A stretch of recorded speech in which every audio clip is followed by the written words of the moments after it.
Bueno, buenas tardes a todos. Bienvenidos a la Semana de las Artes 2020, versión virtual. Quisiera recordarles que mantener sus micrófonos apagados. Sí, muchísimas gracias. Bueno, quisiera presentarles a la directora de la Escuela de Arte Astor Piazzolla, Virginia González. Bueno, buenas tardes, ¿cómo están? Es un gusto volver a verlos. Hoy para recibir en nuestra casa de estudios a quien fue alumna de la institución, así que un gusto enorme para nosotros. Ana Clara Fernández nos acompaña. Como bien decía Jorgelina, es una actividad más dentro de las actividades de la Semana de las Artes 2020 en este formato virtual. Actividades que dependen de la Dirección Provincial de Educación Artística y que por medio de nuestra institución se concreta en un cronograma con variadas actividades. Bueno, voy a leer un poquito el currículum de Anita para nosotros, ¿sí? Y voy a destacar el primer detalle que ella pone en su currículum, que creo que debe ser el más importante, por eso lo pone primero, que dice, recientemente mamá. Ana es egresada de la Escuela de Arte Astor Piazzolla, del Profesorado de Artes Visuales, en la especialización de pintura. Es egresada de la Facultad de Arte de la Universidad Nacional de La Plata, en las carreras de licenciatura y profesorado en Historia de las Artes Visuales. Ha sido becaria en la muestra de la colección Numa Rossotti, como parte del proceso de trabajo de diseño, producción y montaje enmarcado en el convenio de prácticas preprofesionales entre la Facultad de Arte de la Universidad Nacional de La Plata y el MUMART de la misma ciudad. Ha realizado seminarios, cursos, perfeccionamientos, y en 2019 presentó su tesis titulada Autobiografía, los sentidos políticos del cuerpo. Y hoy nos acompaña para presentar justamente este trabajo que Ana ha realizado. Así que con ustedes, la expositora. Hola, ¿cómo están? La verdad estoy muy nerviosa, son muchos más de los que creía ver del otro lado. Y además lo voy a hacer público, me están escuchando mis viejos, que en el momento de dar la tesis no pudieron verme por cuestiones de salud de mi mamá. Y además, bueno, está Sergio, mi compañero, con Valentino, escuchándome, y quiero destacar a una persona muy importante que me está escuchando, que es María, que fue mi mentora, digamos, en Historia del Arte, así que quiero agradecerle por estar presente, y a Gloria, a Virginia y a Jorgelina, que me acompañaron durante mi carrera, pero especialmente a María, que ha sido uno de los embriones más fuertes que he tenido, ¿sí? Bueno, ya dicho todo esto, les voy a mostrar una presentación que mostré, digamos, durante la tesis, para ir acompañándome, digamos, como apoyatura y para que les sea un poco más atractiva la charla. Va a constar de dos partes, una primera parte que es teórica, que cuenta un poquito de qué va mi tesis, y una parte en la que muestro los ejemplos en los casos en los que me basé para poder dar cuenta de la hipótesis seleccionada, ¿sí? Si les parece muy aburrido, muy lento, pueden preguntarme lo que quieran, o me pueden ir diciéndome que me apure si les parece poco atractivo. Bueno, voy a compartir pantalla, una ventana.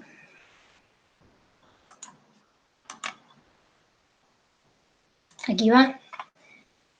¿La pueden ver?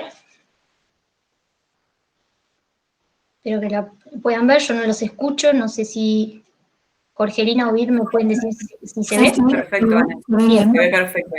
Bueno, esta es la portada de mi presentación de tesis, de la presentación. Justamente le decía a Jorgelina que el mecanismo, digamos, el soporte que utilicé es PowerPoint por miedo a que el día de la presentación de la tesis no hubiese internet en la facultad. Así que bueno, les comparto la misma presentación, ¿sí? Bueno, como mencionó Virginia, mi tesis se llama Autobiografía, los sentidos políticos del cuerpo. Mi carrera dependía del Departamento de Estudios Históricos y Sociales. Mi título es licenciada en Historia del Arte con orientación en Artes Visuales, y la directora de mi tesis fue Valecini Silvina, una profesora que tuve en el transcurso de la carrera y que me gustó seleccionar para que me acompañara en ese trayecto, ¿sí? Bien. Ahí va. Les hago un pequeño resumen de qué trata mi tesis. El trabajo mío habla un poco como idea directriz o como hipótesis, es que el uso del cuerpo del artista como soporte y materialidad de la obra pone una relación, dimensión personal autobiográfica con una dimensión social contextual de naturaleza política y crítica. En este marco, yo lo que hice fue analizar 2 obras constituidas a partir del uso performativo del cuerpo de las artistas seleccionadas, 2 artistas mujeres, que más adelante les voy a presentar los casos, para analizar de ellas la posible relación derivada de dicha dimensión autobiográfica que del uso del cuerpo de ellas se desprende. Partiendo de lo dicho, yo pude observar que en la década de los 60 e inicios de los 70 del siglo XX se va a consolidar el uso del cuerpo del artista productor como epicentro de las prácticas artísticas. Desde entonces, esta perspectiva se fue fortaleciendo, marcando un protagonismo que convierte al registro corporal en un espacio privilegiado para aquellas propuestas que ponen en foco reivindicaciones personales y sociales de distinto tipo. También quiero contarles que esta tesis no se circunscribe a un recorte de lo que es el arte-acción o la performance propiamente dicho, pero sí son antecedentes ineludibles que no puedo pasar por alto. Además, les quiero aclarar que aborda distintos tipos de producciones que se van a enmarcar en lo que es el terreno de las artes visuales contemporáneas, pero que involucran lo que es la corporalidad, la acción y la vivencia íntima de los artistas, de las artistas, dando cuenta a este giro teatral o performativo con el que nos vamos a encontrar en la contemporaneidad. Un giro en el que van a dialogar los distintos modos de pensar la escena del arte desde un sentido profundamente subjetivo, pero a la vez que es indisociable del entramado social en el que las obras se cristalizan, que se producen, ¿sí? Bien. Bueno, acá les comento un poquito el índice de mi tesis, ¿sí? La breve introducción que ya les comenté.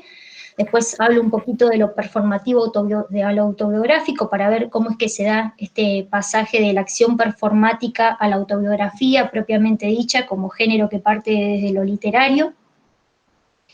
Luego, de forma breve pero necesaria, abordo lo que es la noción del cuerpo como una construcción polisémica cargada de distintos sentidos, rescatando fundamentalmente los distintos modos de ser, imagen y objeto de representación. En este apartado lo que hice, no pretendí generar algo lineal y estricto sobre las distintas concepciones que se les ha dado al cuerpo, desde las concepciones mecanicistas, materialistas hasta el día de hoy, pero sí tener determinados ítems en cuenta que fueran necesarios para mi trabajo.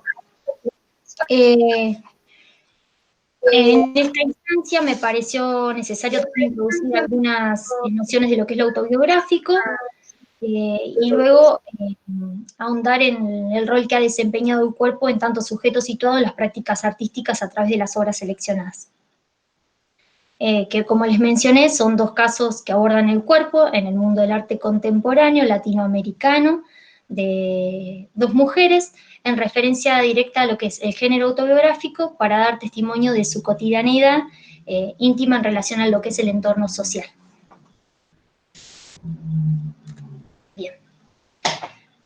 Bueno, este cuarto título, que se llama Reflexiones en torno a lo que es la propia experiencia, ahonda un poquito más en lo que es la autobiografía. Les voy a leer apenitas esto que dice: etimológicamente la expresión proviene del griego, siendo la suma de 3 distintos elementos, que son autos, bio y grafos, nos va a decir Cáceda. El término autos designa el carácter personal del sujeto que cuenta, bios marca la narración o relato en el curso histórico de una vida, y por último grafos, la plasmación escrita y el deseo de perdurar de aquellos hechos notables que pudieran de otro modo perderse. De las muchas nociones de autobiografía, la más pertinente me pareció esta, junto con la de Philippe Lejeune, que nos dice en su trabajo publicado en 1970, El Pacto Autobiográfico, cuando nos dice que es el relato retrospectivo en prosa que una persona real hace de su propia existencia, poniendo énfasis en su vida individual y principalmente la historia de su personalidad. Desde esta mirada podemos ver que el autor describe los distintos elementos que componen la autobiografía, partiendo de la forma del lenguaje, el tiempo y persona, el tema a tratar, así como también lo que es la propia realidad del autor, e incluso la posición del narrador, relacionando esta última directamente con el plano temporal. Por eso, por lo dicho, por estas dos nociones que doy de lo que es la autobiografía, pude comprender que la forma más evidente de ejercer la personalidad del yo es mediante la propia autobiografía. Teniendo en cuenta determinadas características que les voy a mencionar por arriba de la autobiografía, que pueden estar escritas en primera, en segunda, inclusive en tercera persona, adquiriendo estas múltiples formas y particulares características. Existen aquellas también que recorren la vida completa de una persona, confiesan actos inexplicables, o también cuentan un periodo de tiempo concreto. Podemos además encontrarnos con aquellas que publican una argumentación personal, la búsqueda del sentido de la vida o inclusive un ejercicio de individualidad. Esto es brevemente para comentarles acerca de mi investigación sobre la autobiografía. Es mucho más amplia, pero les quiero dar un breve pantallazo para ver qué características fueron las que me fueron útiles para comprobar mi hipótesis. Bueno, en esta imagen, en la que le hablo de pensar lo autobiográfico, hago un cruce de características que comparten lo que es la autobiografía, propiamente dicha, partiendo del género literario, como ya les había mencionado, y la performance o giro performativo o arte-acción, teniendo en cuenta lo que es las artes visuales. De esta manera les puedo decir que en las últimas décadas se ha generado un desarrollo sustantivo de lo que es el campo autobiográfico, biográfico y lo que son las confesiones personales, que parecieran reafirmar su presencia como un modo de ser significativas y de trascender. Su vigencia aún no, y de lo que es lo autobiográfico tal vez se deba a los tópicos a los que están ligados, como por ejemplo la identidad de los sujetos, la realidad, las historias personales, las colectivas, las identidades individuales, los entornos sociales y propiamente las situaciones que hacen a la cotidianeidad. Serán los distintos acontecimientos políticos y discursivos de fines del siglo XIX los que nos den cuenta de esta progresiva inserción de lo que es el sujeto a la obra artística, pero autobiográficamente y propiamente dicho, irrumpirá durante la década de los 70 y principios de los 80, como ya les venía diciendo. Si bien lo que es la autobiografía funde las raíces en lo literario, en la palabra escrita podemos decir que comparten distintas características con lo que es el arte de la performance. La principal característica que encontré es que tanto el artista que produce su obra como aquel que redacta o que narra una autobiografía ocupan el lugar del hacer. Es lo principal. Son ellos los productores de significado y a su vez aquellos que organizan su accionar, por lo tanto quienes confieren de sentido a su producción. Además, otra de las características que encontré es que la autobiografía, así como también el arte de acción, suponen distintos métodos de autoconocimiento. Ambos comparten una especie de límite impreciso entre lo que es el arte y la vida. Esto les estoy citando un poco a Josefina Alcazar, que fue una de las fuentes a las que más recurrí en el transcurso de mi tesis, y asimismo sobre el sujeto y el objeto de aquello que producen. Por otra parte, este dinamismo que caracteriza a las sociedades contemporáneas no solo implican transformaciones externas, sino que también de manera esencial la vida de cada individuo, su cotidianidad y sus formas de proceder, alterando de este modo su existencia. Ante este dominio de la propia existencia, fundido en lo que es el cambio permanente, es que los artistas del arte-acción hacen un arte de aquí y ahora, otro de los tópicos que menciono en lo que es el giro performativo. Un arte vivo que se caracteriza por estar sujeto a la vida diaria, a la presencia activa, a la presencia física de sí mismos, como parte constitutiva de aquello que producen como autores, donde la experiencia se convierte en conocimiento de sí mismos y a su vez, es decir, en autobiografía.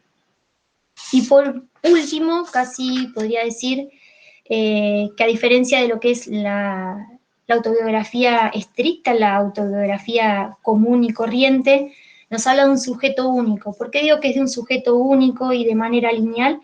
Porque nos cuentan las características sin saltearse ninguna situación particular de vida de aquel sujeto que lo narra. En cambio, en lo que es la performance o el giro performativo, nos encontramos con un sujeto cambiante, un sujeto híbrido, que se va modificando de acuerdo a las necesidades de su obra. Y ahora sí, el último punto, que habla de lo que es la introspección o la interacción. Los artistas que hacen uso de su cuerpo como materialidad de la obra hablan de sí mismos diluyendo sus relatos personales en relatos colectivos, en relatos sociales. Este modo particular de proceder nos va a demostrar que trae una trayectoria, destacando situaciones personales en una búsqueda por manifestar los nuevos colectivos. Es por eso que hablo de lo que es la introspección, para luego pasar a la interacción, en este vínculo que generan con su espectador, a diferencia de la autobiografía clásica que nos va a hablar de un yo, directamente nos va a hablar de un sujeto único. Voy a pasar a la siguiente diapositiva, que nos habla un poco de lo que es la construcción de identidades a través del cuerpo. Y puedo decir que en esta situación, regida por lo que es la nueva sensibilidad de los sectores que históricamente han sido excluidos o relegados, vamos a ver un corrimiento de lo que es la modernidad a lo que es la posmodernidad, en la que estos sujetos que venían siendo callados se van a manifestar. Van a ir apareciendo en este nuevo y complejo entramado social producciones teóricas, críticas y artísticas en las que el cuerpo va a adquirir un rol fundamental, un carácter simbólico y reivindicativo, surgiendo así distintas propuestas desde lo performativo que van a demostrarnos ese quiebre mediante el apartamiento de las normativas establecidas por lo que es la modernidad, a través de lo que es la exploración y la experimentación con el cuerpo, presentándose distintas prácticas que van a conllevar distintos múltiples procedimientos, podría decir, de transformación, y a su vez van a tomar una postura de compromiso hacia lo que es la reflexión estética, que de este compromiso se desprende. En este marco quiero comentarles una pequeña cita de Carmen Hernández, que nos va a decir que el feminismo irrumpe en el terreno del arte y del pensamiento, y lo hace principalmente y de manera explícita mediante propuestas cuyas raíces se funden en el ejercicio de la autorreflexión. En este intento por individualizar lo femenino, escindido de los imperativos patriarcales, las mujeres manifiestan su derecho a la autorrepresentación. Con esto les quiero decir que en esta resignificación de la acepción y de lo que es la práctica femenina va a tener lugar un tipo de arte, la proliferación de un tipo de arte, de un tipo de manifestación estética y crítica en general, que recupera territorios que habían sido negados o devaluados históricamente. Lugares y formas habitualmente incómodos para la representación. Es decir, que las mujeres a partir de este momento van a decirnos de qué manera quieren ser representadas. Siendo fines de los 70, como les venía diciendo, y principios de los 80, que en el campo del arte se va a hacer visible lo que es el despertar del compromiso en defensa de los sectores socialmente marginados, dando lugar a un enérgico proceso caracterizado por el cuestionamiento hacia cualquier tipo de representación y diferencia o exclusión impuesta de manera socialmente entre los sujetos. Por primera vez vamos a ver, a partir de lo que es la posmodernidad en adelante, que las mujeres deciden abordar su propia imagen, hacerle frente a la tradicional visión que sobre ellas se venía teniendo, de manera social, digamos. Esta referencia a lo que es el ideal de la mujer o de la figura femenina religiosa, patriótica, democrática, doméstica, observada a través de un sinfín de representaciones, no solamente en lo que es el ámbito social, sino también a través de la historia del arte. En este clima, lo que es el arte feminista va a ser eclosión, lo vamos a ver mucho más, no solo desde el lado, como veníamos viendo, de musas inspiradoras, sino de productoras de arte. Por otra parte, les quiero aclarar que este despertar de lo que es la ola femenina, lo que es la producción artística, también va a coincidir con el despertar de lo que es la performance o el arte-acción, viéndose distintos tipos de prácticas a través de este medio para lograr la visibilidad que históricamente se les venía callando. Bien. les quiero hacer una aclaración pequeña, y no menos importante, que a través de esta particular tendencia es que se introduce a la mujer a la producción de un discurso que parte de una visibilización propiamente subjetiva como un constructo, ¿sí?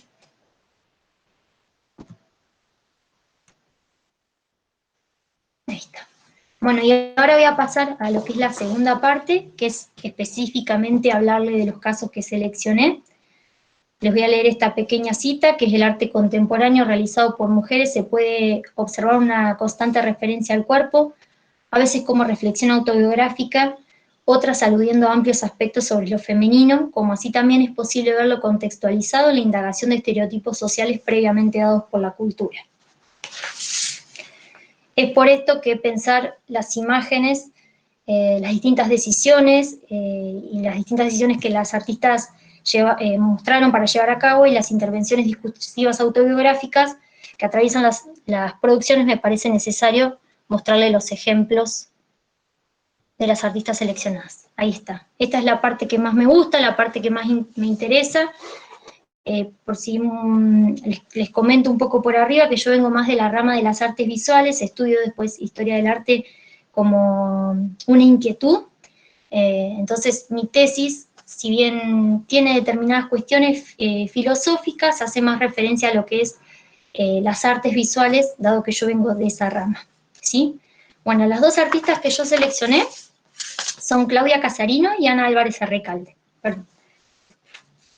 Claudia Casarino, tal como lo pueden leer ahí, es una paraguaya nacida en Asunción, cuya obra artística incluye lo que es la performance, las esculturas, las instalaciones y la fotografía. Y Ana Álvarez Recalde es una artista argentina nacida en Bahía Blanca, que actualmente reside en Barcelona por cuestiones laborales, y su obra artística incluye lo que es la fotografía, el video y las instalaciones. Les voy a mostrar una obra de Claudia Casarino, que no es específicamente la obra que yo tomo para desarrollar en mi tesis, ahora les voy a comentar por qué. Las obras de Claudia Casarino suelen hacer referencias a temas como lo que es la identidad y el género, trabajando el entramado que enlaza una dimensión autobiográfica con profundas reflexiones en torno a lo que es el rol de la mujer de su país en condición de mujer migrante en Argentina. En sus producciones podemos encontrarnos de manera recurrente, tal como lo ven en la imagen, con el empleo de distintos elementos textiles, como prendas de vestir, construidas para su propio talle. Esta es una extensión, digamos, tejidos de algodón artesanal o tul, con los que hilvana su propia historia personal con los relatos colectivos de su sociedad. ¿Por qué digo esto? Porque el hilado y el tejido son el sostén muchas veces económico de muchas mujeres paraguayas, migrantes. Un claro ejemplo de ello es Puente de Quía, es la obra que ustedes están observando ahora. Es una instalación que se realizó en 2013, una obra formada por vestidos dispuestos a modo de puentes para dar cuenta de los distintos cruces que suponen estos procesos migratorios de las mujeres de origen rural hacia Argentina. Una vez que les mostré un ejemplo de cómo trabaja Claudia, les quiero comentar que la obra que yo seleccioné para desarrollar en mi tesis no es tangible, no es una obra que podamos ver, sino que fue un proyecto que ella presentó para la renombrada Feria Arteba, la edición número 14, en 2014, número 23, perdón, en 2014, una obra que finalmente no se le permitió llevar a cabo, en la que Claudia se proponía limpiar los baños de la feria durante los 4 días de la exposición, para visibilizar de esta manera los distintos sometimientos de mujeres paraguayas en nuestro país, relegadas a las labores domésticas, remuneradas y a las cadenas mundiales de cuidado de mujeres, de ancianos y niños, empleos desvalorizados y frecuentemente desarrollados en condiciones que tienden a consolidar esto de las relaciones asimétricas de clase. Si bien de la obra yo no pude encontrar documentos por escrito que ofrezcan detalles pormenorizados de la misma, pueden detectarse que en el proyecto mantiene rasgos en común con 2 obras que les voy a mostrar ahora. Les aclaro que no es la obra que yo seleccioné, lo que yo seleccioné para trabajar en mi tesis es el proyecto de obra, que no le dejaron llevar a cabo.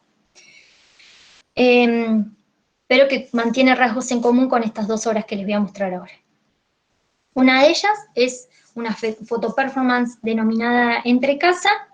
Ahí la pueden ver a Claudia desempeñando en realidad distintas labores domésticas.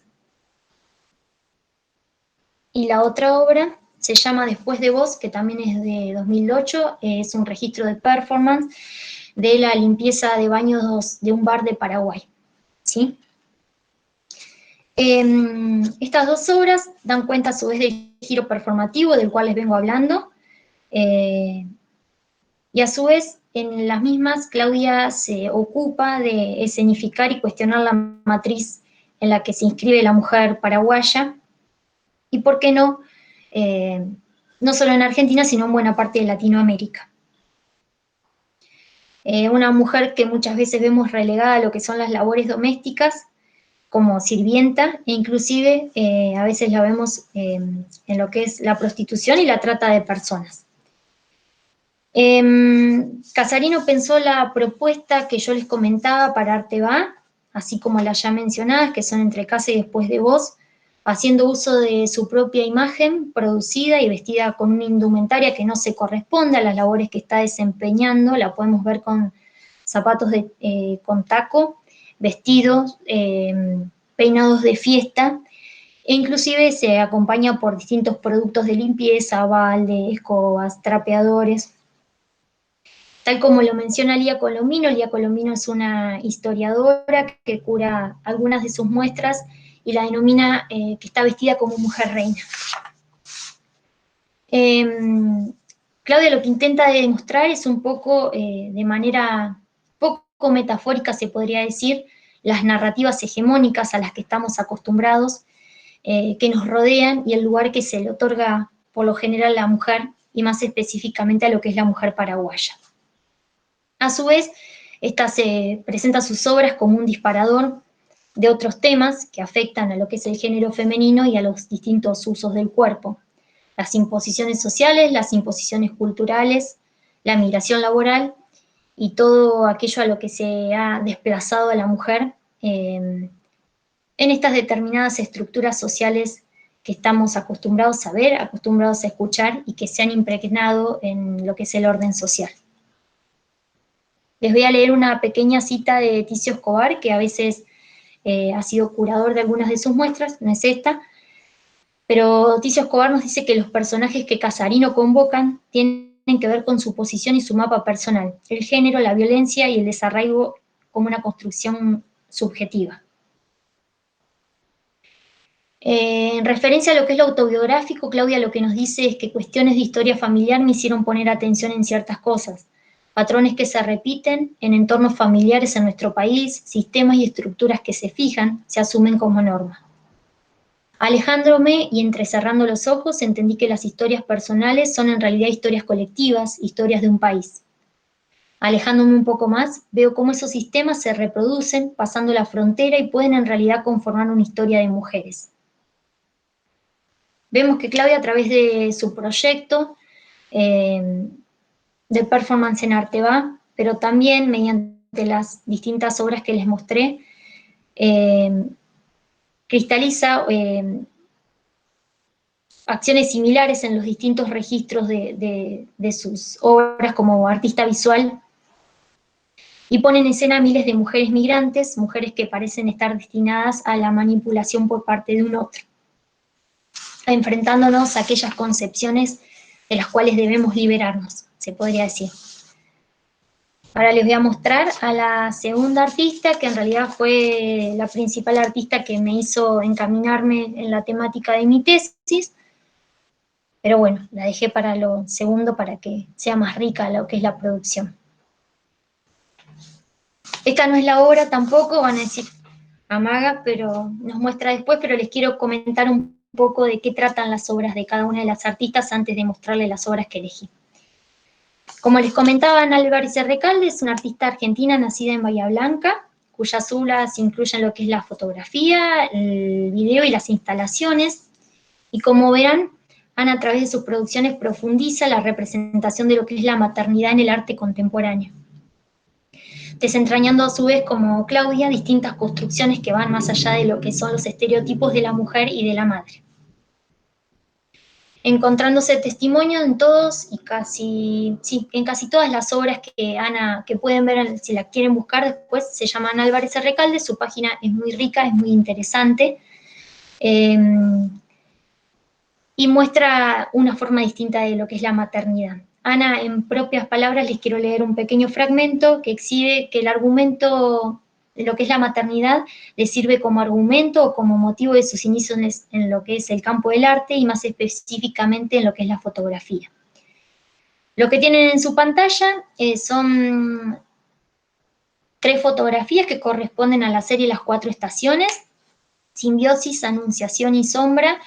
Las personas que forman parte de estos retratos son Ana, que es la propia artista, y los 3 niños que pueden ver son sus 3 hijos.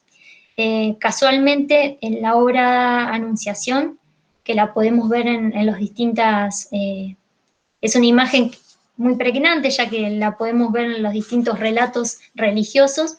Ana carga a su hijo discapacitado, que les comento así como una situación particular. Con Ana yo pude ejercer contacto y hace un mes falleció su hijo, que es el que está en el medio de la imagen, una situación muy fuerte para Ana. Hace relatos poéticos muy lindos sobre lo que lo marcó su hijo en su vida, y a su vez tiene un lazo muy profundo con los 3. Bueno, ahora les voy a mostrar particularmente cuál fue la obra que yo seleccioné de Ana. Espero que les agrade tanto como a mí.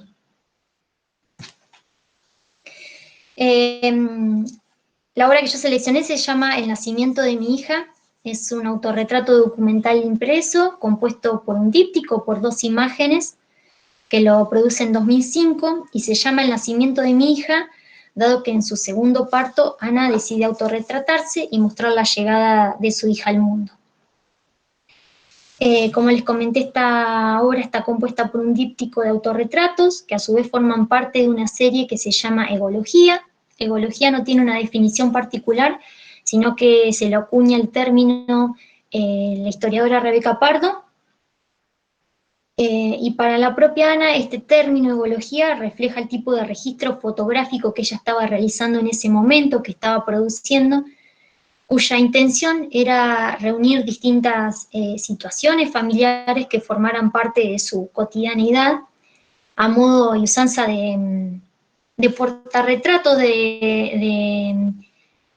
como lo puede decir, de álbum fotográfico familiar, pero que no solo reuniera las situaciones que nos hacen felices, como los festejos, los cumpleaños, sino que reuniera las distintas situaciones cotidianas de su familia. Si bien la maternidad, como les comentaba, forma parte de lo que son las distintas imágenes con las que nos podemos encontrar a través de lo que es la historia del arte, se podría argumentar que ha sido mostrada durante mucho tiempo desde una condición subalterna. ¿Qué quiero decir con esto? Es que desde este punto de vista, la obra de Ana evidencia su intención de demostrar un nuevo referente en lo que es el imaginario colectivo de los partos. Mediante su trabajo, Ana se posiciona en un punto de vista autorreferencial, rinde testimonio de su propia realidad. Por eso, al momento de traer su segunda hija al mundo, es que Ana decide retratarse en 2005 y realizar el parto en su casa. Se deja llevar por lo que es la seguridad de que en su casa estaría mejor, y sería la forma más acertada para la maternidad pura, tal como lo plantea desde la naturaleza, y a su vez plantea estos autorretratos como un modo de desafiar al sistema vigente, y resuelve plasmar este acontecimiento en un trabajo fotográfico dirigido por ella misma.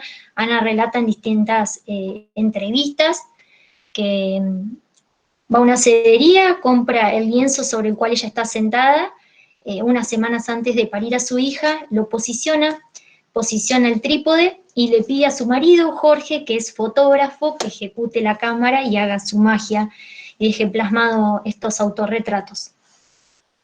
En la obra Ana la podemos ver sangrienta, la podemos ver sonriente, se la observa altiva, entera, lúcida, recubierta de sus propios fluidos biológicos y por sobre todas las cosas, unida al cordón umbilical a su hija. Expone su experiencia, su propia visión de lo que es la maternidad, deconstruyendo con su gesto todos los cánones sobre la maternidad y por qué no sobre los partos. Su cuerpo desnudo, lejos de toda intención erótica, lo podemos ver que evoca de manera pura la naturaleza humana y a modo de ejercicio de autorreferencialidad se posiciona en el centro de la obra, en el eje.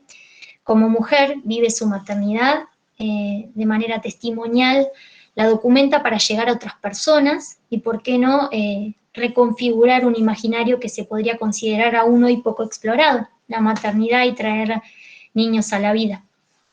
Al igual que Claudia, ambas artistas intentan demostrar al espectador que hay otras opciones que van más allá de lo que se asume como norma. Les voy a leer una pequeña cita también de Ana. Con este autorretrato documental, sin Photoshop ni técnicas de manipulación de la imagen, en parto quiero desafiar las maternidades de película que el cine, la publicidad y la historia del arte enseñan reforzando el estereotipo surgido de las fantasías heterosexuales masculinas que responden a la dualidad madre-puta. Y por último, para no cansarlos, les voy a comentar un poco sobre las consideraciones finales. Se las voy a leer y después les voy a hacer un agregado. En referencia a lo expuesto y teniendo en cuenta las obras de Ana y Claudia, es que podemos afirmar que éstas se ven atravesadas por lo autobiográfico en referencia a su rol como mujeres que conviven en sociedad. En este sentido, se sirven del autorreferencial en favor de un discurso que parte de la propia experiencia que, a su vez, proporcionará una visión más amplia y actualizada del lugar de la mujer. Se asocian a la ruptura de la normatividad estandarizada, basada en la necesidad de contener y regular el cuerpo femenino, desarrollan una estética mucho más personal, mediante la cual se alejan de los modos de producción académicos. En este sentido, ambas artistas cuestionan la noción de individualidad para propiciar las experiencias colectivas, valorando lo personal y asumiendo entonces el lenguaje del arte de manera autobiográfica, como una posibilidad de problematizar y extender su rol como artistas y mujeres que conviven y forman parte de una comunidad, de su entorno. Lo autobiográfico, por lo tanto, se convierte en la principal estrategia para dar cuenta de una dimensión social contextual de naturaleza política crítica, tal como les planteaba en mi hipótesis, al presentar una serie de cuestionamientos ligados al plano de lo social, pero fuertemente imbrincado en lo cotidiano y lo íntimo, en sus propios cuerpos y en sus propias vidas, actuando de manera catártica en contra de los patrones socialmente establecidos. Es así que les puedo decir que tanto Casarino como Ana Álvarez Recalde, desde sus roles de amas de casa, así como también de su posición en torno a lo que es la maternidad, basadas en sus propias experiencias, hacen uso de su cuerpo a través de un arte procesual, de la mano de lo que es el arte-acción, redefiniendo los alcances de la fotografía como medios y teniendo en cuenta el género autobiográfico para dar testimonio de su cotidianidad íntima que se recrea como una crítica social. Ahí está. Voy a dejar de compartir.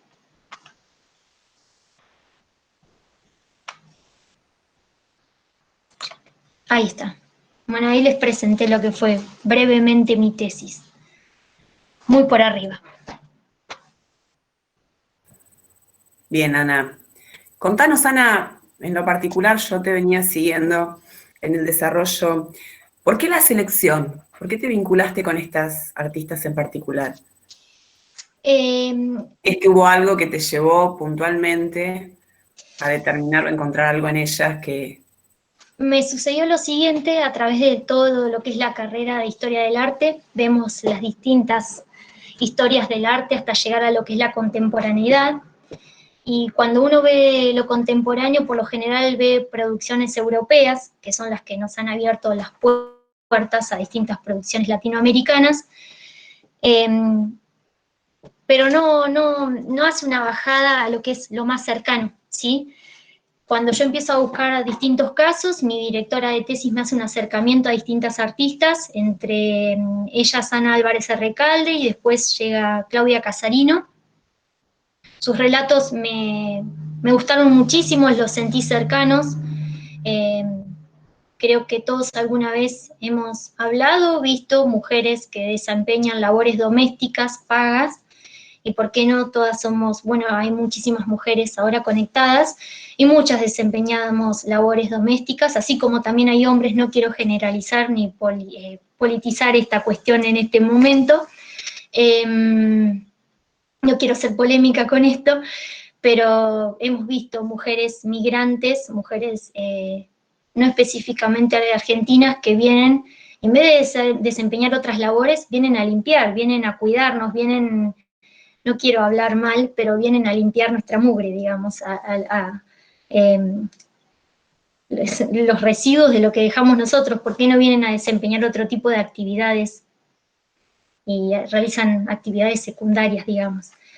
Y después Ana Álvarez Recalde, la primera vez que vi la obra, creo que de la misma manera que les impactó a ustedes, tal vez les impactó, no sé, o tal vez les pareció familiar.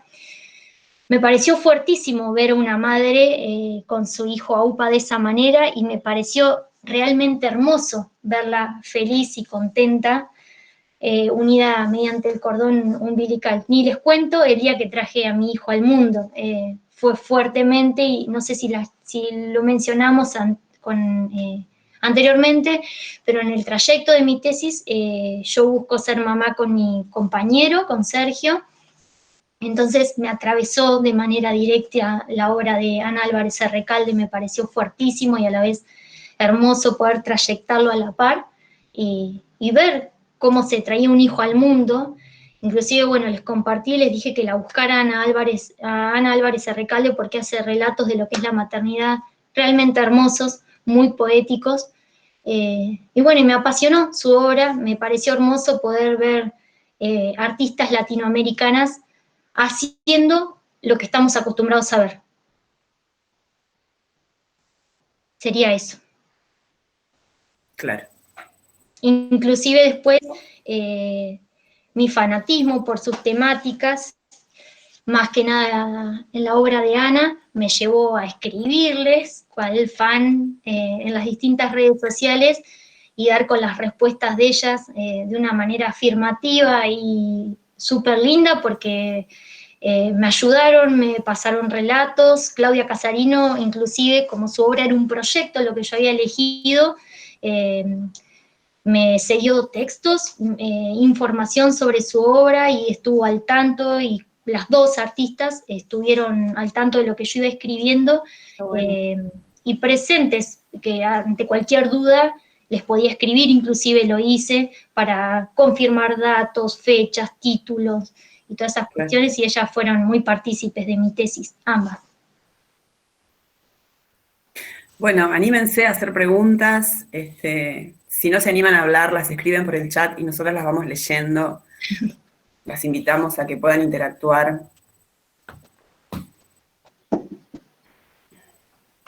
Hay estudiantes que están atravesando tal vez. A ver. Sí, ¿me escuchan? escuchamos. Hola, recién Perfecto. me engancho, disculpen, de Alemania. Un beso. Recién me engancho. Bienvenida. ¿Lo graban a esto? ¿Lo puedo seguir viendo? Muchas gracias. ¿Lo graban? Sí. ¿Lo puedo ver en otro momento? Sí, lo estamos grabando. Sí, Mónica. Oh, fantástico. Hola, Anita. Gracias. Hola, Moni. Sí. Moni es mi prima, les quiero decir, y estoy muy feliz de que se haya enganchado, porque es muy tarde allá. 22:49. Exactamente. Bien. Si quieren les puedo contar un poco, ya que hay estudiantes, cómo fue el proceso de la tesis. Me parece interesante contarles un poco de eso, porque cuando a veces uno dice tesis le da miedo. Y fue lo que me pasó a mí, me dio miedo. O te dicen, no, empecé a hacerla en el 4º año de la carrera, que ya estás listo, y uno se siente como, ¿estoy listo para qué? Digamos, que es lo que nos pasa a todos cuando nos recibimos. Me faltaba la parte de la tesis. Bueno, acá hay alumnas que están escribiendo. Que cuentes, por favor, cómo es el proceso de una tesis. Acá voy leyendo preguntas. El proceso de la tesis fue el siguiente. Yo hasta tenía esta intriga de ver cómo se realizaba una tesis, de cuál podría ser el tema que yo seleccionara para mi tesis. Entonces me puse a pensar qué es lo que no había visto en la carrera, porque me parecía muy repetitivo buscar un tema que ya había trabajado en mi carrera y escribir sobre lo mismo. Inclusive me parecía poco interesante citar textos que ya había leído y mostrar lo mismo. Quería buscar algo nuevo. Entonces, es que me da curiosidad. Yo estuve estudiando en La Plata y uno ve performance y arte-acción en distintos lugares, y me dio muchísima curiosidad ver cómo trabajaban estos artistas, cómo se disparaban estas ideas, cómo llevaban adelante el arte a través de su cuerpo. Me gustó eso, de ponerle el cuerpo al arte, ponerle la carne al arte, ser los propios productores, ser autobiográficos, contar qué es lo que les pasa. Muchos de ustedes me conocen, saben que me gusta ilustrar, y la mayoría de mis ilustraciones son personajes que no conocemos, pero con historias mías. Entonces dije, bueno, quiero buscar esas personas que cuentan su propia vida, pero que muestran su cara. Entonces, miré estos relatos que me gustaron, me fijé cuál era el tema que yo quería trabajar el cuerpo en el arte. Entonces, a partir de allí, me fijé qué profesora me podía ayudar a trabajar mi tesis, y fue Silvina Valesini, que no sé si en este momento está conectada, pero es una persona a quien quiero mucho porque me guió durante los dos años y medio que realicé mi tesis. Yo les cuento que mi tesis, cuando la empiezo a hacer, yo me vengo de La Plata y la empiezo a hacer a través de distintos medios digitales, por correo, por llamadas y visitas a La Plata, lo hago a distancia, mi tesis. Silvina me empieza a guiar cómo era el proceso, cómo tenía que hacer. Yo estaba totalmente perdida porque tenía que agarrar información nueva, textos nuevos, buscar artistas que no conocía. Entonces Silvina me empieza a aportar información, más un poquito allá, un poquito acá, buscar libros. Como todos sabemos, hoy Internet te aporta enlaces, vas leyendo, te vas a un lado, te vas al otro, buscas todo. Empecé así a buscar. Después amigas me prestaron libros que aún tengo que devolver. No vamos a decir los nombres porque están conectados en este momento. Entonces ahí empiezo a buscar cuál era el tema que me gustaba. Le cuento a Silvina en una charla y Silvina me dice, bueno, lo que tenés que plantearte son títulos. ¿Qué es lo que a vos te gustaría trabajar en tu tesis? A partir de las distintas lecturas es que hago esta bajada de distintos títulos y empiezo a volcar información, a volcar citas, situaciones que me parecían interesantes. En esto caigo con las dos artistas que selecciono y ahí empieza a tomar forma mi trabajo. En un momento casi se desvía porque se me iba mucho a lo que es el feminismo, se politizaba cada vez más mi trabajo, cuestión que me abrió otra puerta a otros posibles textos después, pero bueno, Silvina me puso las barandas de la situación y me dijo, bueno, Ana, hasta acá, y desde acá partimos, vamos a tratar de trabajar dentro de este marco. Ahí planteo los distintos títulos y en base a eso sigo buscando información, leyendo y empezar a redactar, a escribir mis textos, porque imagínense que en el transcurso de 2 años y medio, con todo lo que pasa en el medio, una vida, buscar trabajo, volverme a Balcarce, venirme a vivir con mi compañero, irme de la casa de mis padres, empezar a hacer distintas labores sociales, domésticas y un montón de cosas hacen que me pierda totalmente. Pero bueno, todos los días me ponía como compromiso sentarme, leer, escribir, aunque sea a la mañana un ratito, aunque sea un ratito a la tarde, aunque sea un ratito a la noche, y ahí es que me ausentaba de mi familia, de mis amigos, de reuniones sociales. ¿Por qué? Porque tenía que hacer la famosa tesis. Empiezo a escribir, y a medida que yo iba escribiendo iba mandando mis textos a La Plata, se los mandaba a Silvina, ella los corregía, me decía, Ana, podemos ir por acá, podemos ir por allá, está esto interesante, esto tal vez lo tendrías que descartar porque te está yendo, déjalo aparte con un borrador, no lo tires, lo vamos a ver si lo podemos sumar después. Y es así que mi tesis tenía que tener en un principio 30 páginas, luego se modifica la ley de las tesis de La Plata y tenía que tener 40 páginas. Ahí me empiezo a asustar porque digo, ¿cómo voy a escribir 40 páginas de un mismo tema? Sigo escribiendo y llega un día que estoy en mi casa y a través de distintas correcciones y envíos, idas, vueltas, hacérselo leer a Jorgelina, contárselo a mis alumnos de la Escuela de Arte, qué es lo que estaba haciendo. La tesis invadía toda mi vida, todas mis charlas, en familia, con amigos. A partir de ese momento empiezo a darme cuenta que mi tesis iba cerrándose, y en una de esas me llega un audio de mi directora de tesis diciendo, Ana, tu tesis ya está lista, deja de escribir, vamos a darle un marco a todo esto y cerrarlo. Es así que a través de esos distintos títulos busco de qué manera quedan más lindos, más poéticos, le voy dando cierre a los textos y doy con que un día me encuentro poniendo un punto final y gritando con felicidad, bailando también, que ya había terminado mi tesis. Llamo a mi mamá por teléfono, llorando, le digo que terminé mi tesis, me llama mi directora de tesis, me dice, bueno, vamos a buscar una fecha probable para rendirla. A todo esto me corría la maternidad, yo ya estaba en mi octavo mes de embarazo, por lo que viajar a La Plata era riesgoso. Mi directora de tesis me dice, bueno, en el margen de 10 días la tenés que venir a rendir, aproximadamente. Desde la facultad me escriben un correo, porque uno presenta su tesis y a partir de ahí 30 días tenés que esperar para que te digan cuál es la fecha aproximada.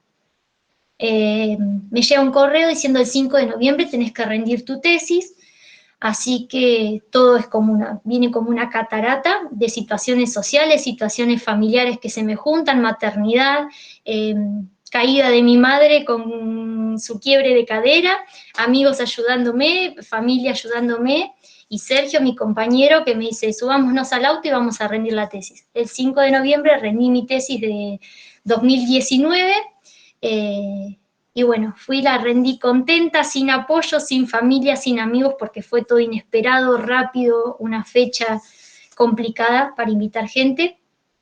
Rendí mi tesis y me vine muy contenta con mi tesis aprobada.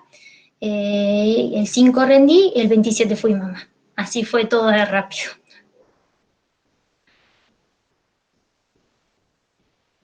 Espero haber sido clara con la explicación. Sí, Ana, totalmente. Yo te voy a ir leyendo lo que aparece acá en el chat. Sí. Dice Silvina Vivero, qué bueno que alguien muestre a la mujer desde la naturalidad estética y belleza auténtica. Bien. Carlos nos dice, me parece una temática sumamente interesante. ¿Cuáles fueron los obstáculos de tu investigación? Bien, los obstáculos de mi investigación en realidad, no voy a decir que no se complicó en determinados momentos, pero se me presentaron muchísimos casos, porque tenemos justamente una apertura a lo que es el feminismo, a mostrar la mujer, wow, es una ola que me atropelló, entonces buscar qué casos eran los que particularmente me gustaban, no politizar los casos, que se me fuera a un manifiesto femenino, sino más que nada una cuestión relacionada a lo que es las artes visuales, fue uno de los obstáculos, limitarme y decir, bueno, no es lo que yo quiero mostrar, manifestarme, sino es reunir una serie de textos que me apoyen para dar algo coherente, algo interesante al espectador, al lector, a quienes me corrigieron la tesis, a quienes me observaron, a quienes me puntuaron la tesis. Entonces creo que esos fueron obstáculos, ver esta ola de feminismo que me arrebató, digamos, en el transcurso de la tesis, sí fue un obstáculo, pero un obstáculo lindo de ver, porque imagínense que mientras yo redactaba estas situaciones de las mujeres, uno prendía el tele y podía ver qué era lo que estaba pasando a la par, y a la vez informarme constantemente, e inclusive eso fue como un obstáculo positivo, pero mi tesis iba modificando en el trayecto, no era algo que estuviese ya escrito, sino que era algo que lo iba escribiendo yo porque se estaba escribiendo también en la historia actual estamos escribiendo las mujeres todos estos pasos. No sé si responde a la pregunta, capaz que fui medio complicada. Bien, Ana. Quiero aclarar que Carlos Mascherano es nuestra profesora Daniela de Santa María, que ha entrado, bueno, con otro enlace, profe de la Escuela de Metodología. María del Carmen Álvarez, un gusto, María, que estés presente, nos dice que no tiene audio, pero que tu experiencia es el reflejo del conocimiento de vos misma. Felicitaciones, felicitaciones de María. Por otro lado, acá hay otra pregunta, que también se desprende de lo que Daniela te preguntaba. Decías que las temáticas te llevaban a revisar otros tópicos. ¿Podrías llegar a plantearte otro proyecto? Sí, totalmente, sí. Justamente agarré un papelito porque tengo algunas cosas escritas, acá al lado mío tengo el borrador de la tesis que fue con el cual me presenté, y justamente cuando termino, no sé si se llega a ver acá, se llega a ver, lo que escribí. Justamente la pregunta es, una vez que la termino, dice, ¿qué otra investigación se podría sumar? Es mi pregunta final. El día que la terminé de escribir, lo escribí con lápiz abajo. Sí, me podría llevar a más casos, que es lo que les estaba comentando hoy. Hablar un poco esto de la ruptura de la representación que se da de la mujer, hablar un poco más de lo que es lo autobiográfico y el gesto performativo, incluir, ¿por qué no casos de un hombre o de hombres? Porque actualmente hay muchísimos. Cuestionarme otras situaciones de género. También me llevó a preguntarme si los casos que yo trabajé eran suficientes al momento de presentar la tesis. Y también, además, en base al contacto con las artistas que les estaba comentando hoy, otra de las preguntas que se me abrió era si podría haber ampliado mi tesis o generar otros trabajos con posibles entrevistas a estas artistas. Es riquísimo lo que dicen. Si tienen la posibilidad, lean sus entrevistas y es hermoso leerlas y escucharlas. Esas serían algunas de las dudas. Y también les cuento aparte, actualmente, que lo dijo Virginia, estoy invitada desde la Facultad de Bellas Artes en un sistema de becas que se realizan para alumnos por mi profesora, por mi directora de tesis y otras directoras de otras tesis, a participar de un proyecto que habla de lo que es la performance. Estoy abiertamente invitada. ¿Qué pasa? Toda esta situación hizo que se detuvieran todas las reuniones, la mayoría son por Zoom, pero bueno, se sumó un poco esto de esta situación, esta pandemia, y también mi maternidad, que hizo que frenara un poco todo y dijera, bueno, no, ahora quiero estar con Valentino, mientras tanto voy leyendo y en algún momento me voy a sumar. Sí participo de algunas reuniones, pero no de todas. Está bien. Ana, acá tenemos también felicitaciones de Julieta Porra, que dice, qué bien, cuánta dedicación. Muchas gracias. Oscar Cuatropani nos pregunta, ¿qué te motivó a empezar con tu carrera? ¿Dónde estaban las motivaciones? ¿Qué lo generó? Uy, es medio complicado, bueno, lo voy a hacer sencillo de explicar. Historia del arte, cuando terminé mi carrera de artes visuales en la Escuela de Arte, se me abrieron un montón de preguntas y un montón de cuestiones y miedos que tenía que me preguntar a los alumnos al momento de ejercer como profesora de plástica. Miedos que tal vez los chicos nunca me iban a preguntar, pero yo decía, si me preguntan tal dato, si me preguntan tal fecha, si tal cosa, me faltan datos. Y bueno, lo voy a decir, mi motivo principal, mi empujón más fuerte, como ya les dije, me lo da María Álvarez, que está presente, que me dice, ¿por qué no te vas a estudiar Historia del Arte? Si tenés dudas, ¿por qué no estudias?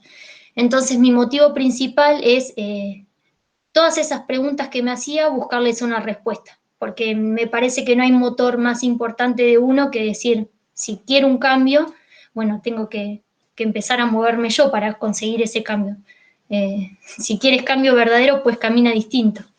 Entonces, bueno, eso fue, sentirme que me faltaba información, sentirme que me faltaba algo, información, tener muchas preguntas, muchas dudas. Entonces un día lo hablo con María y María me dice, andate a estudiar Historia del Arte. Y lo habla con mi mamá, que mi mamá trabajaba en un comercio conocido de Balcarce, y le dice, ¿por qué no la dejas a la nena que se vaya a estudiar a La Plata? Nena bastante grande ya, pero bueno, eso fue mi motivo principal. Dudas y una profesora, una muy buena profesora que me empujara a seguir adelante. Además, le quiero mencionar a mi mamá, que siempre me dice que no tengo que dejar de estudiar nunca. Bien, aclaro que Oscar Cuatropani era Viviana Cuatropani. Bien. Y una pregunta más que tenemos por acá. Si tal vez esos tópicos de los que vos mencionaste, que pueden seguir siendo motivo de investigación, pueden vincularse a escala local. Me encantaría, claro que sí que me encantaría, creo que las mujeres estamos puramente ahora encendidas y creo que se podría mencionar un montón de situaciones locales y ver de qué manera trabajarlo, ¿por qué no? Inclusive, bueno, muchos de mis amigos que ahora están conectados y mi familia saben que soy una enamorada de mi ciudad, siempre digo que hay muchas cosas para hacer, pero que hay que ponerse a hacerlas directamente. Así que sí, obviamente que me gustaría tener en cuenta lo local y ver de qué manera darle forma. Bien. Por acá dicen, ¿qué valores te quedan resaltar? ¿Qué pienses que faltan abordar en cuanto a la mujer? Muchísimos, muchísimos. Justamente ahora estamos teniendo una apertura de los valores de la mujer bastante fuerte. Nos estamos dando cuenta, estamos abriendo los ojos, me parece. Las mujeres estamos justamente con todos estos tópicos que les comentaba. Sería una lista interminable de cuestiones de mujeres que me gustaría destacar. Inclusive situaciones que uno se va dando cuenta en el andar, ¿no? Como formándome como mujer, me voy dando cuenta que hay cosas que me molestan y de las cuales me gustaría escribir, reescribirlas, ver de qué manera charlarlas con chicas de mis generaciones, gente más grande, para que todas empecemos a abrir un poco los ojos y manejarnos de otra manera. Exacto, contrastar la historia Uh-huh. y seguir escribiendo hacia adelante. Charlas cotidianas que tenemos todas las mujeres, creo, y todas las mujeres y mujeres con hombres también, son charlas que tengo de charlas cotidianas de mesa con mi compañero. Como me gustaría que nos dice, sos lo más, Anita. Me encantaron las obras que presentaste. Qué interesante la perspectiva de Ana Álvarez Plasma, que plasma sin filtro la naturaleza de la maternidad deseada. Sí, totalmente. Les quiero justamente aclarar esto de Ana. Ana, cuando habla de lo que es la maternidad deseada, justamente que Pame nos dice algo que yo comparto muchísimo, que si bien tal vez pueda parecer fuerte o distinto, todas tengamos un pensamiento distinto, pero es un derecho que tenemos las mujeres que es fantástico, que a veces cuando somos más jóvenes o en otros momentos de la vida decimos, bueno, yo voy a ver si quiero ser mamá, que no me lo impongan, y el día que sos mamá te sentís la superhéroe más grande del universo. Cierto. Bueno, no sé si alguien quiere hacer alguna otra intervención, intercambio, pregunta o sencillamente hacer un comentario a Ana. La verdad que Ana es sumamente enriquecedora esa investigación, tu tesis, todo lo que nos has aportado. Muchas gracias. Ya la vamos a presentar en vivo y en directo. En vivo. Lo teníamos prometido, tal cual, lo teníamos prometido. Bueno, en esta instancia lo estamos haciendo de este modo, pero por supuesto que tenemos una deuda, este compromiso está establecido. Denise Gómez nos dice, qué orgullo tenerte como amiga. Gracias, Pepe. Lo mismo digo. Bueno, si no tenemos entonces comentarios, preguntas, nada más para agregar, te queremos agradecer enormemente, Ana, que hayas aceptado, más allá de esto que estábamos contando, que lo veníamos diciendo y tal como vos relataste todos tus pasos de la tesis y todos esos encuentros previos y esos relatos que fuiste compartiendo con mucha gente de la Escuela de Arte, que fue tu casa y que lo sigue siendo. Por supuesto. Agradecerte. Gracias a ustedes, gracias a todos por estar del otro lado, por escucharme, por las preguntas, por sus felicitaciones, me ponen realmente muy contenta. Soy una persona de llorar mucho, pero estoy aguantándome.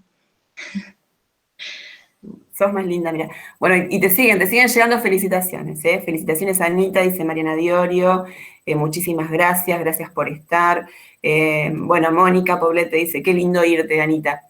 Así que, gracias. Bueno, Ana, esto va a quedar documentado, lo vas a poder ver por el canal de YouTube, te lo vamos a hacer llegar también, y lo mismo para todos los presentes, y para los que se lo perdieron, de estar compartiendo este tan lindo momento, sepan que en el canal de YouTube de la escuela, que lo inauguramos ahora para la Semana de las Artes, este documento valiosísimo va a estar ahí.